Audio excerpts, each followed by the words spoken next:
Jordan Williams, who is chairman, president, chief executive, whatever it is. He'll tell us in a second, of the New Zealand Taxpayers Union.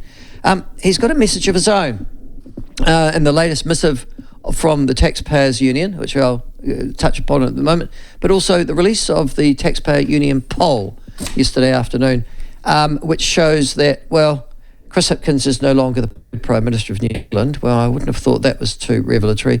But also, Taxpayers Union want to sack Adrian Orr as Reserve Bank Governor, and also have begun a campaign to fight back against the World Health Organization for a vape ban in this country.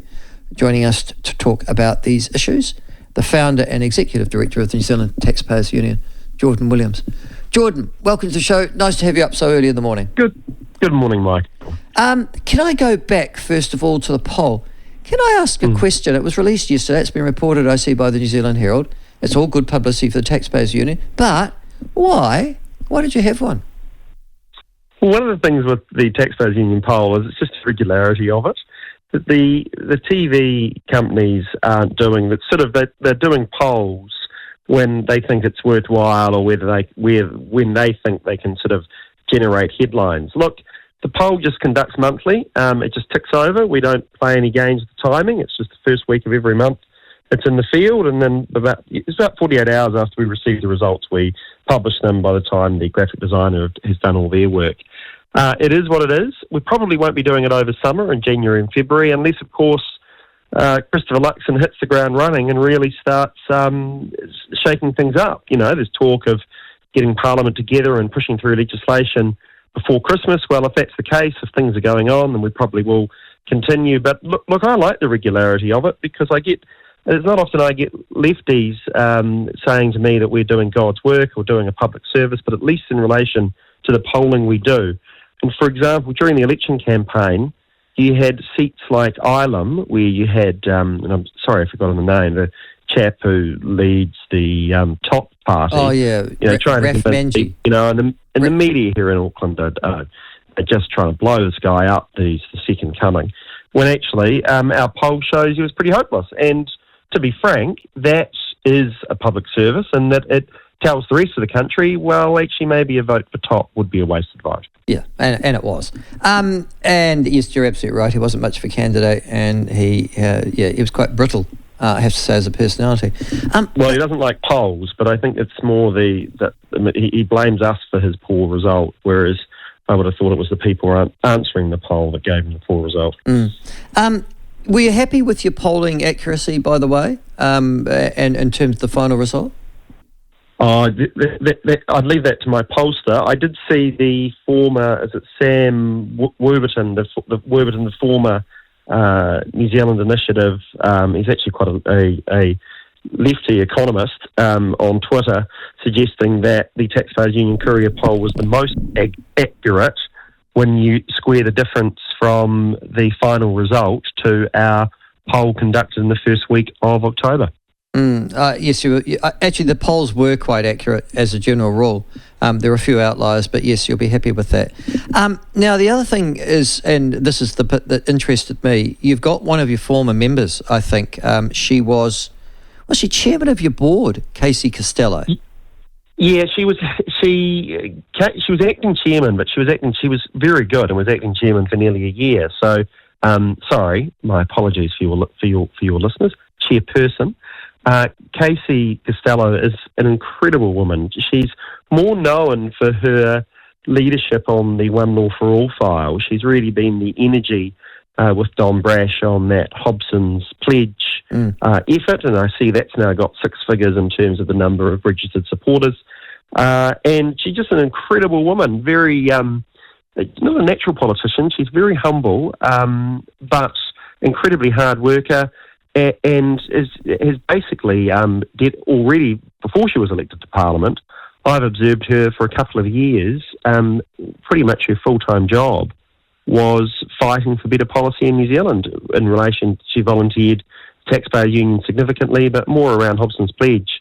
Just an incredible... New Zealand, we don't have very many conviction politicians anymore. While, it's no secret that New Zealand First probably wouldn't be my party pick, I'm delighted to see Casey Costello in Parliament. She's number 3 on the list. She's standing as the New Zealand First candidate for the Port Waikato by-election as well.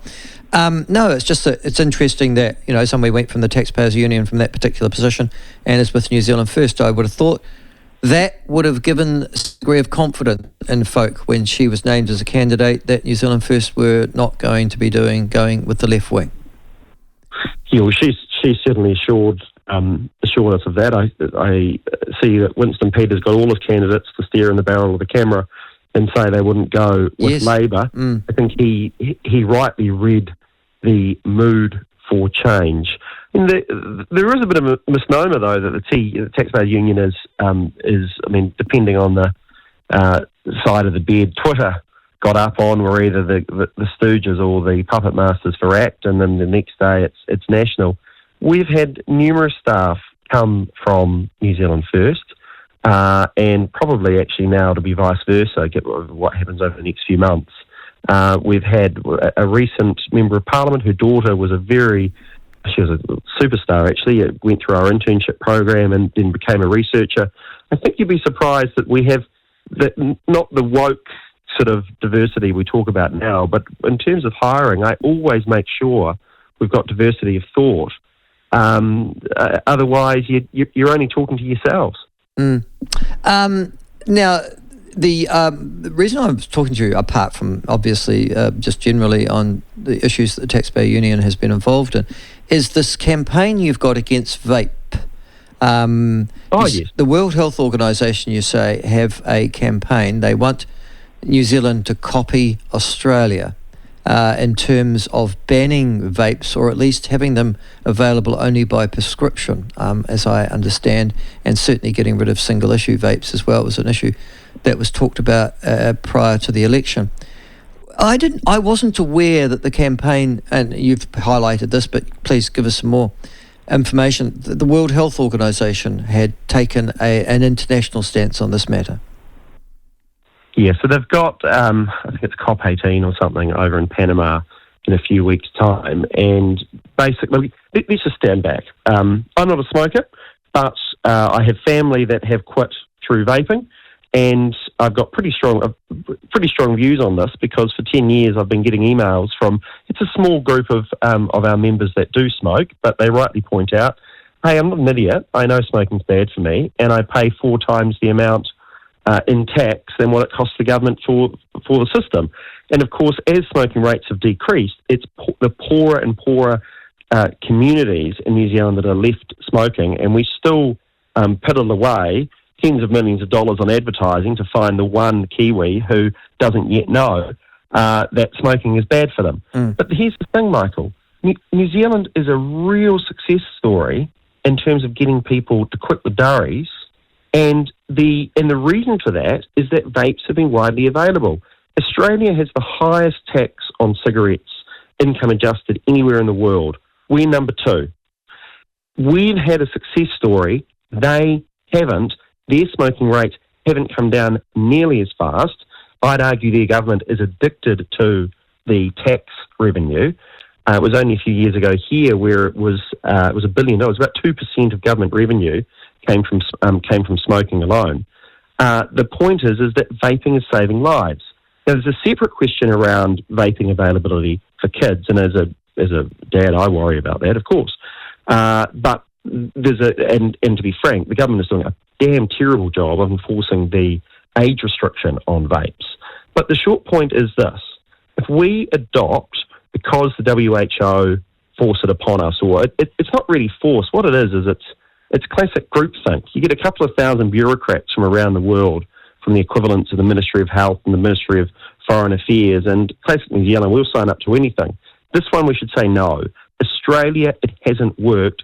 We are the success story, and unusually we're on the same page as the anti-smoking groups like ASH that Helen Clark used to be involved in, because they're giving the identical message. For generations, we've searched for the safer cigarette. We've found vaping. It's about 95% less harmful, why we would make it harder for people to switch off the durries, that would be a backward step. Okay.